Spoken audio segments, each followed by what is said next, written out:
Good morning, everyone. Good morning, good morning, good morning. Happy Tuesday. If you're watching this on a Tuesday, I'm happy that you're here. I appreciate you coming in. Check us out.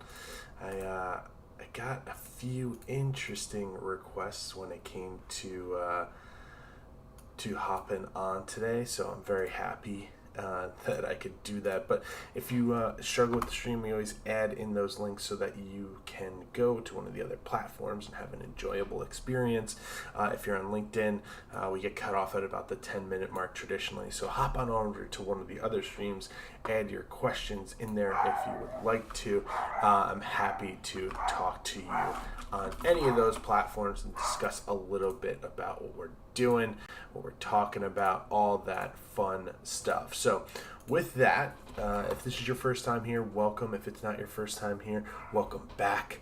We're talking about some interesting things today when it comes to AI and analytical AI, a little bit of generative AI, and how it's impacting some of the other areas out there, including physicians, doctors, and medical support. We got some interesting studies that came out, everything from University of Texas brain decoding activity. Yes, that's powered by AI, and it got a little bit closer to AI reading people's brains, all the way through empathy driven activity when it comes to generative AI impacting patient responses and bedside manner. So really interesting stuff. So if you're first time here, if you've never met me before, welcome in.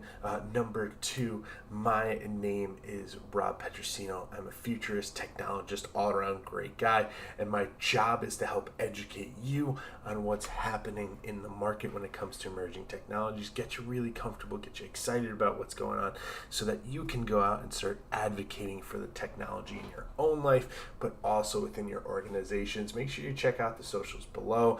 Feel free to reach out if you have questions. I'm happy to chat with you whenever you want.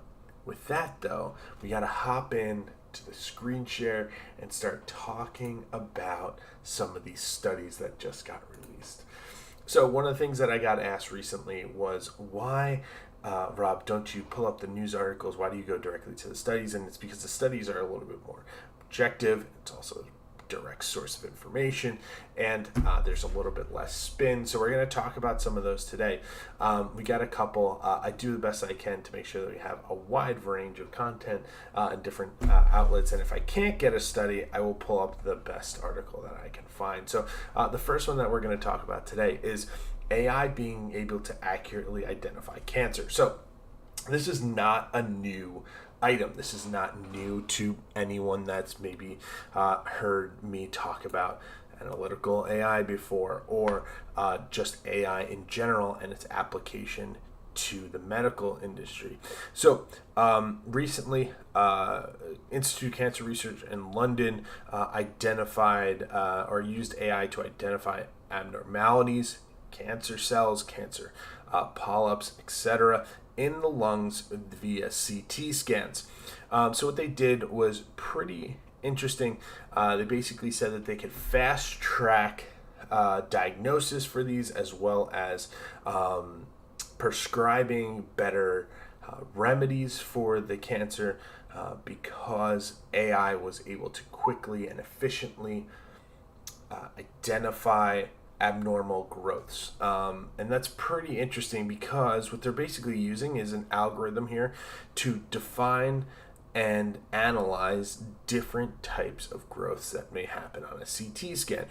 Because they had a wealth of CT scans with cancerous and non-cancerous types of growths, they were able to compare these CT scans across the board and allow the machine learning algorithm to identify if this was a benign or malignant cancer to a high degree of accuracy. So the team used CT scans of about 500 patients with large lung nodules and using an AI algorithm related to it. So in short, what they were able to do is an AUC. Okay, so that is the ability to measure an area under the curve to see how effective a model is. One indicates a perfect model, okay, which is incredibly unlikely to happen. One, a very much perfect model is highly unlikely with how machine learning is and how the training goes for machine learning. It's just something that's very hard to get to. It requires a massive data set, but is always what you want to strive to when it comes to these types of models that are being built, especially for analytical ones. Typically, we see though 0.5 of the model is basically random guessing. So you got to be above 0.5 and you got to be traditionally below a 1 to a degree to make sure that it is meaningful and impactful for the user, right? And the person that's going to be using it. So with that, we see the AUC of this model was specifically around 0.87. Okay, so that's very, very good.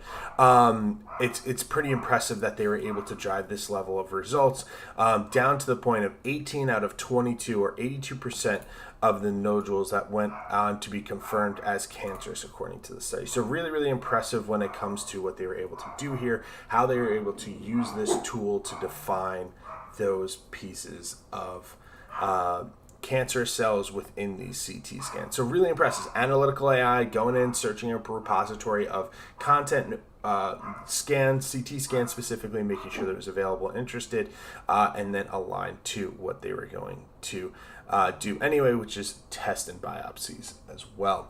Moving on, this was a pretty interesting study recently as well. So this was comparing physicians versus AI chatbots to patient questions that are posted on Reddit. So there was a cross-section of about 195 randomly drawn patient questions to Reddit post. It was Reddit's Ask Doctors. Okay, so Reddit post Ask Doctors. They pulled these questions and generated a chatbot physician response to those questions.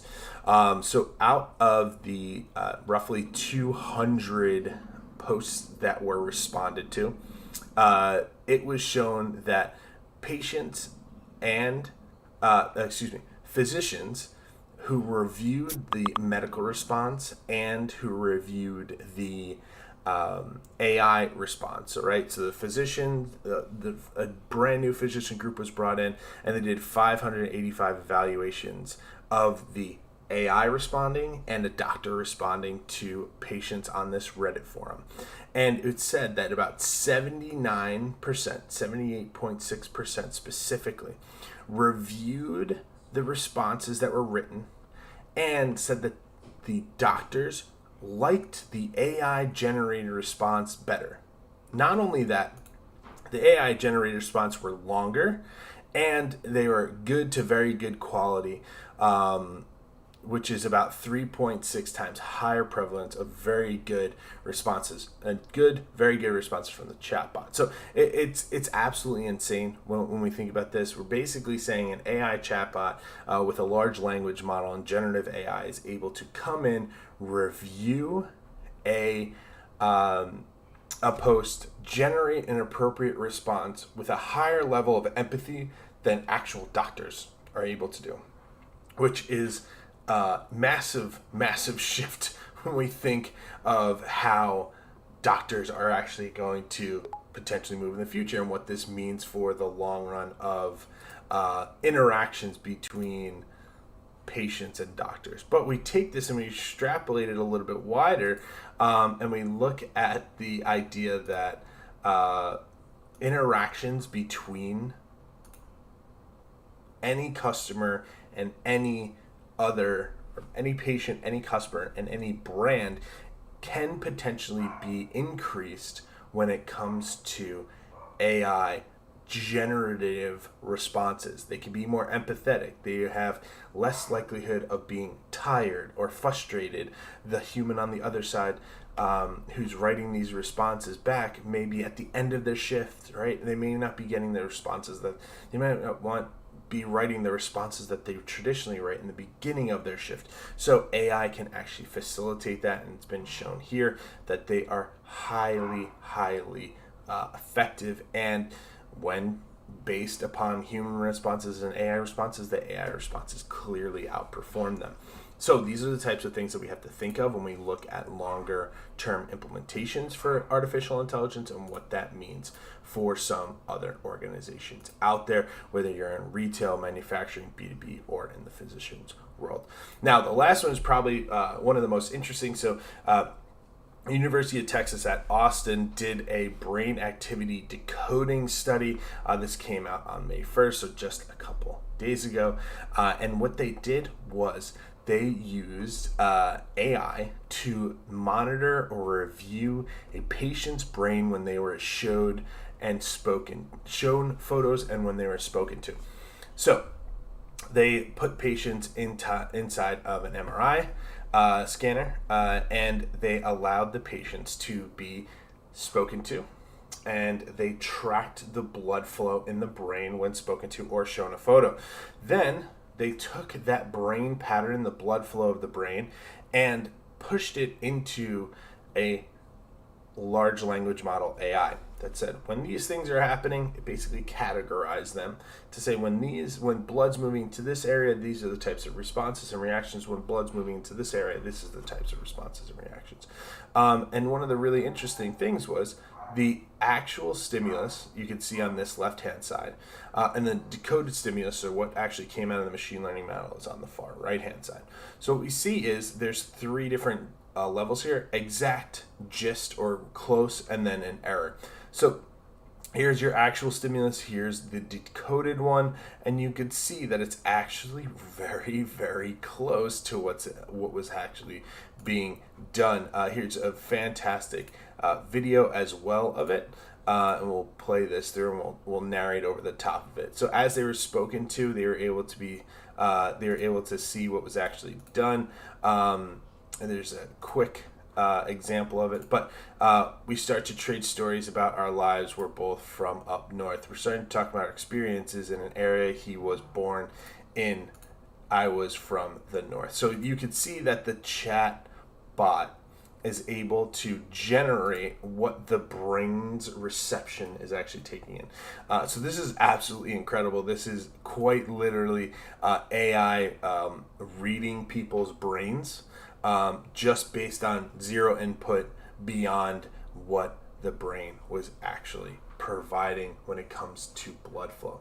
So when we think about these types of experiences and what they could unlock for the future, it is a massive shift in what people understand and what they see, or what they could actually be interacting with in the future. The ability to understand a person's thoughts or how they're interacting with an organization through these high level, right now, mechanically inclined experiences, right? You need to be in a CT scanner, you need to have this brain blood flow tracked to have an experience. But if AI and generative AI is actually able to impact or change how it would traditionally respond, knowing these types of things, you're going to see a rapid acceleration and comfortability with humans interacting with AI and getting the response that is empathetic and driven and actual meaningful. So this is the type of stuff that's happening. This is a massive shift from what we've seen in the past. Analytical AI is very good at identifying. Generative AI is doing a better job at creating meaningful responses, and now they're being paired together in this medical field to do everything from identify cancer to understand what you're being spoken to about. And we're getting closer and closer every day to a really incredible world where AI is powering a lot of different things. Whether that's incredible for the good or the bad is yet to be seen, but very, very interesting overall. So with that, we'll end today's cast. I appreciate you coming in, appreciate you chatting with us and learning some things. If you have opinions or thoughts, you think this is good or bad, feel free to comment on it. And if you're watching this on demand or on one of the other platforms, thanks for coming in. I appreciate all of you, and I look forward to chatting with you soon. So with that, we'll wrap up today. I look forward to chatting with you. We'll talk about some new topics next time, and I'll see you on the other side.